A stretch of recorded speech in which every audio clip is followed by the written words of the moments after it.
po yung katawan ng tumalon sa City Hall. Maiwan ko muna ako kayo. Salamat.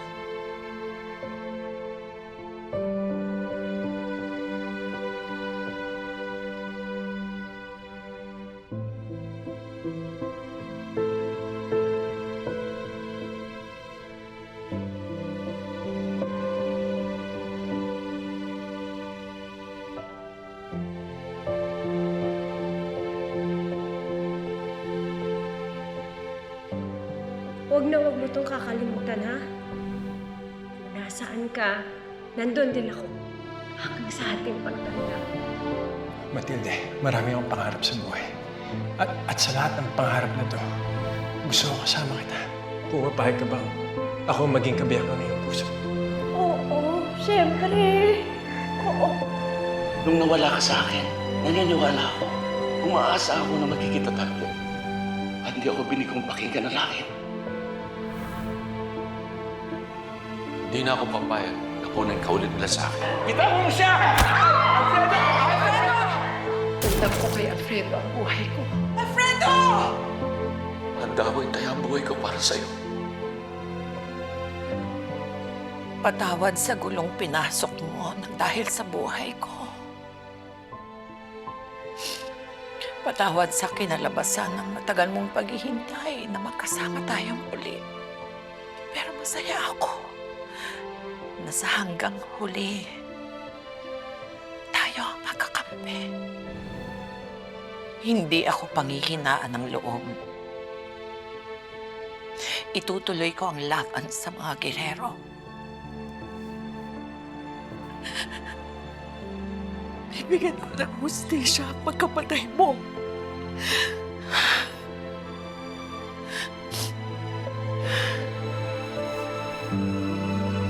Alfred, mahal kita.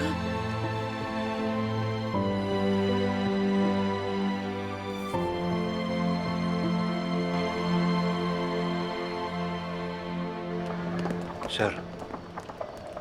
Sir, sila Congressman. Sir. Bilisan nyo! Bilisan nyo! Palakasan mo ang mata mo. Sigurado ako ang susunod na hakbang ng mga yan ay makipagkita kay Tanggol.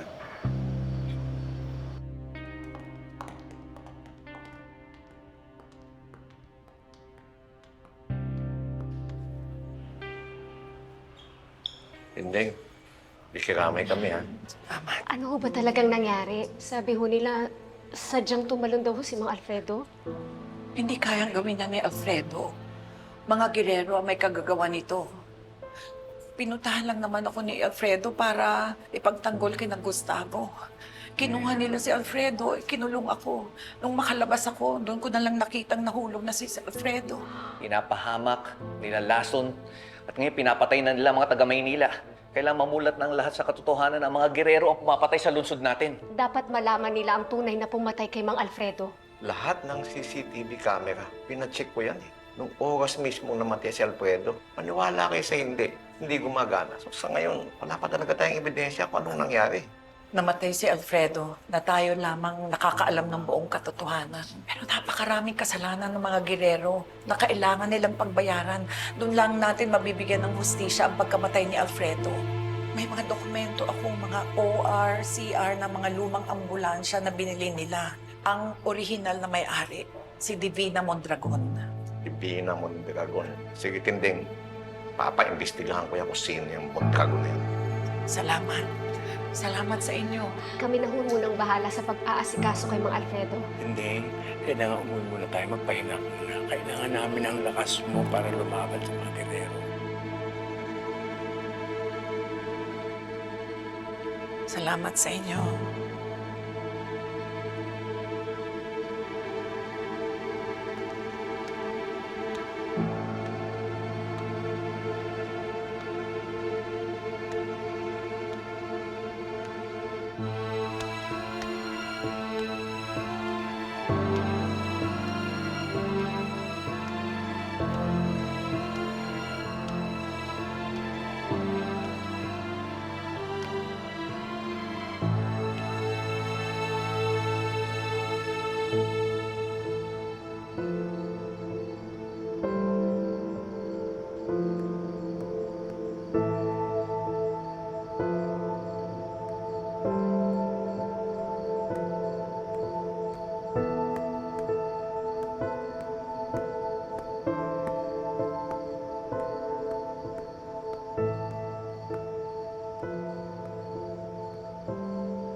Rhoda, hindi ako titigil hanggat hindi nabibigyan ng hustisya si Alfredo.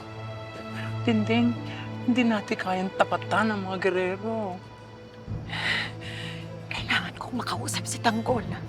Kailangan malaman niya ang lahat ng katarantaduhan ng mga gerero at ang lalim ng korupsyon nila, kasama ang mga kasosyo nila sa negosyo. Paano mo makakausap si Tanggol? Si Mirna, siguradong may contact siya sa anak niya si Enteng. Siya ang connection natin kay Tanggol. Oo, sige. Oo. Pero Tinding, gabing-gabi na. Bukas na lang. Ang panganib eh. Baka tayo naman ang balikan ng mga gerero. Bukas na lang, ha? Sige na. Tara na. Tayo na.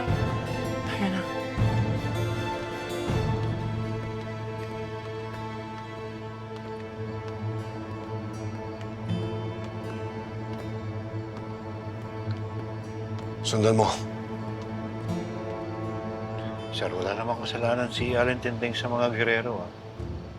Tsaka namatayan sila, sir. Baka kaya nagmamadaling umuwi, eh. Magdadalamhati sila. Sabi ko sundan mo. Isa mo. Yes, sir.